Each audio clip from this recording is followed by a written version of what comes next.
comme on a le document où on peut l'avoir, c'est à notre disposition et nous vous remercions pour ces résumés. Vous avez abordé dans votre discours, je pense, des points extrêmement importants, comme les bases de données que vous nous donnez, les recommandations que vous avez faites au niveau politique. Et surtout, vous avez insisté sur un point ici qui me semble primordial, c'est la transformation de nos produits agricoles. Il faut que l'Afrique cesse d'exporter tout le temps des matières premières, qu'on les transporte sur place. On crée donc la plus-value, mais on crée surtout aussi de l'emploi, surtout l'emploi jeune, qui est important aujourd'hui pour l'avenir de l'Afrique. Donc, je vous remercie pour gagner du temps. Nous allons écouter tous les panélistes. Après, nous donnerons la parole au public pour poser des questions ou demander des éclaircissements. Je passe la parole maintenant au professeur Alan Matthews, qui est professeur de politique agricole européenne en Irlande et qui va nous parler de l'impact de la PAC, la politique agricole commune, et les leçons apprises pour le commerce régional agricole de l'Afrique. Professeur, please. Je peux parler aussi en anglais, mais essayons de pratiquer aussi le français dans le cadre de l'OIF. Merci beaucoup. Professeur. Voilà, professeur, vous avez la parole. Merci beaucoup, Excellence, Mesdames et Messieurs. C'est un plaisir pour moi d'être avec vous ce matin, aujourd'hui. Une des questions qui est souvent posée au sujet des politiques agricoles européennes et l'intégration sont les leçons qu'on peut tirer des expériences européennes qui pourraient être utiles pour d'autres régions. Et dans ce cas, la ZLECA, pour faire progresser leur intégration. Et avec l'accord des organisateurs, je voudrais vous amener sur une visite historique pour essayer de souligner les prérequis importants qui ont amené à un des succès de l'intégration européenne, qui est le marché agricole intégré. Ça ne veut pas dire qu'on n'a pas fait des erreurs, bien sûr, je vais en parler, mais je voudrais également souligner quelques-unes des étapes importantes qui ont pu faire naître tout cela. Donc, si on revient à l'après-guerre, après la Deuxième Guerre mondiale, nous avons l'Europe qui avait été détruite par la guerre. Nous avons eu des périodes de famine importantes immédiatement après la guerre.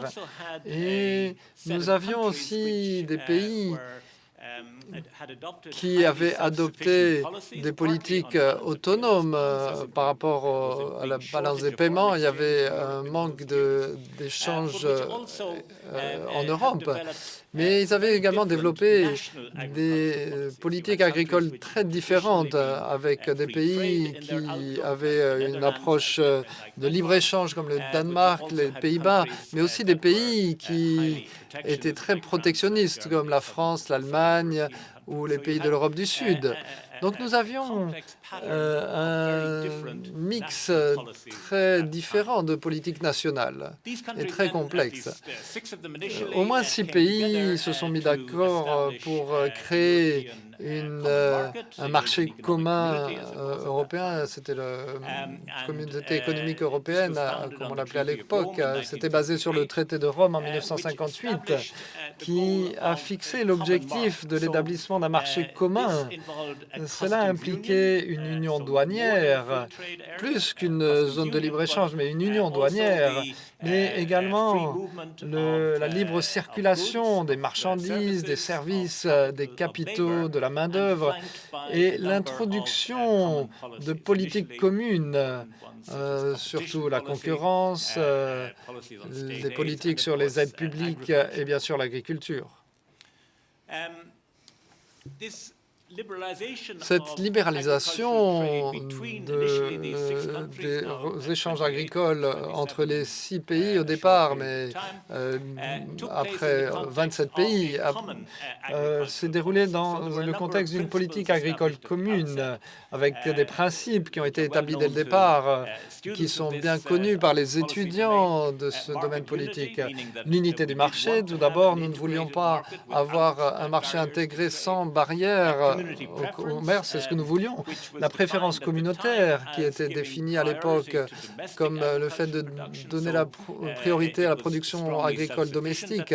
Donc c'était assez autonome au début et les importations étaient permises, mais seulement quand la production intérieure n'était pas capable de répondre aux demandes nationales. Enfin, solidarité financière. Il y avait un système de financement pour partager les coûts de la mise en œuvre de cette politique agricole commune.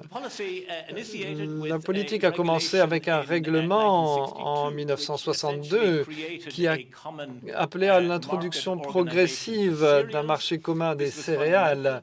C'était essentiel parce qu'une fois que vous aviez créé le marché des céréales, vous aviez en fait créé le cadre pour les produits qui étaient les produits concurrentiels comme le sucre ou aussi comme pour la viande, puisque les céréales sont importantes pour ce secteur. Donc c'était une étape importante qui a duré pas mal d'années et qui s'est terminée en 1968 pour avoir cette union douanière avec des tarifs douaniers externes communs, pas seulement pour les céréales, mais aussi pour les autres biens agricoles. Comme j'ai dit, le problème politique, c'était d'avoir un accord entre les 6 pays qui avaient des politiques nationales très différentes, des systèmes de soutien très différents et des niveaux de prix très différents. Et quand on regarde en arrière, on peut se dire que c'était une erreur, mais peut-être que c'est une nécessité politique. Et c'était le fait que pour obtenir l'accord, le gouvernement allemand en particulier, le niveau initial de prix commun établi dans cette PAC était mis en haut de la plage de tarifs des prix de ces pays. Donc ça, c'est un tableau qui me démontre qu'en moyenne, le prix garanti pour les agriculteurs européens était le double du prix du marché dans certains pays. Par exemple, pour le sucre, vous avez une différence qui va jusqu'à 3 fois ou 5 fois. Donc ça, c'était la PAC classique. La plupart d'entre vous connaissent ce diagramme qui montre comment fonctionnait la PAC. Il y avait ces prix minimum garantis pour les agriculteurs établis au-dessus des prix du marché et on se défendait par rapport aux exportations avec des tarifs douaniers très élevés et les surplus étaient éliminés avec des restitutions variables à l'exportation. Et donc l'histoire de la PAC pendant les 50 années qui ont suivi, l'objectif a été d'essayer de rectifier des problèmes qui ont découlé de ce système et c'est quelque chose de très cher parce que les surplus ont cru à l'intérieur de l'Union européenne et ça a créé des distorsions importantes sur le marché mondial au détriment des partenaires commerciaux de l'Union européenne. Donc, ce qu'on a vu avec les réformes de la PAC, c'est que ces prix minimum garantis ont été réduits et sont en dessous du prix du marché. C'est des niveaux de sécurité. Bien sûr, une protection importante continue pour les matières importantes avec des tarifs douaniers qui ont été revus après les accords de l'OMC. Et on a bien sûr aboli les restitutions à l'exportation suite aux accords avec l'OMC. Donc, ça, c'est la vision traditionnelle qui a maintenant complètement changé. Mais ce que je voudrais dire, c'est que ce n'était pas nécessaire pour l'idée d'un marché intégré. C'était nécessaire politiquement, compte tenu des différences significatives entre les politiques de soutien au prix au départ. Mais ce n'était pas intrinsèquement une exigence d'un marché agricole intégré. Ma compréhension, c'est qu'en Afrique, aujourd'hui, il y a des différences, bien sûr, entre les niveaux de protection externe, mais la différence est bien plus faible que c'était le cas au début de la PAC dans les années 60. Suppression des barrières tarifaires, ça on en a parlé à de nombreuses reprises, et c'est une étape préliminaire pour un marché intégré. Et en 1988, nous sommes devenus plus conscients que nous avions encore un marché agricole et alimentaire fragmenté dans l'UE. Il y a un rapport important, le rapport Cecchini en 1988, qui a identifié dans 10 filières alimentaires plus de 200 barrières non tarifaires. Donc, comment régler cela? L'approche initiale, en particulier dans la sécurité alimentaire et dans les normes alimentaires, a été d'essayer d'harmoniser ces normes. La Commission faisait une proposition sur ce qui devrait être les normes techniques ou le niveau de sécurité alimentaire. Cela a pris beaucoup de temps. Et je pense que le premier accord parlait des additifs alimentaires et les États membres en parlaient encore 10 ans après la proposition de la Commission. Bien sûr, la technologie avait évolué et lorsque la réglementation a été adoptée, elle était déjà périmée. Et donc ça, c'était une manière non efficace de régler le problème des barrières non tarifaires. Donc ce qui a été décidé dans le cadre de l'acte du marché unique, qui a créé un marché unique en 1992, pas seulement dans l'agriculture, mais dans les aliments et l'agriculture. C'était une nouvelle approche en matière d'harmonisation qui était basée sur une décision importante de la Cour de justice des communautés européennes, l'arrêt Cassis de Dijon, qui est une liqueur de cassis. Et il y avait un monopole qui définissait des normes minimale pour le teneur en alcool de certaines boissons. Et dans le cassis de Dijon, on avait une teneur en alcool plus faible que ce qui était permis pour le marché allemand. Et un procès a été fait et la Cour a décidé que c'était une barrière illégale au commerce. Parce que si cette boisson pouvait être vendue de manière licite dans un État membre, la France en l'occurrence, on ne pouvait pas l'interdire dans d'autres États membres. Et cela a entraîné deux éléments importants de cette nouvelle approche d'harmonisation avec la suppression des barrières non tarifaires. La première, c'était qu'il y aurait une norme minimale d'harmonisation. Et donc les pays pouvaient bien sûr adopter des normes plus élevées que la norme minimale. Ce n'était pas interdit. Mais ils ne pouvaient pas empêcher des produits fabriqués dans d'autres pays et vendus licitement dans ce pays sur leur marché. Donc un niveau minimal, mais aussi un niveau élevé de santé et de sécurité des produits alimentaires. Et l'autre élément, c'est la reconnaissance mutuelle. Donc les États membres ont décidé d'accepter que si un produit était vendu de manière licite sur le marché français, il pouvait être vendu dans leur marché intérieur également, même s'il ne satisfaisait pas les normes pour les produits nationaux. Donc un principe important qui a été adopté, mais ensuite il y a eu un changement dans les procédures de prise de décision qui permettait d'avoir un vote à la majorité qualifiée. Et si on avait dû avoir l'unanimité, on n'aurait pas fait les progrès qu'on a eus.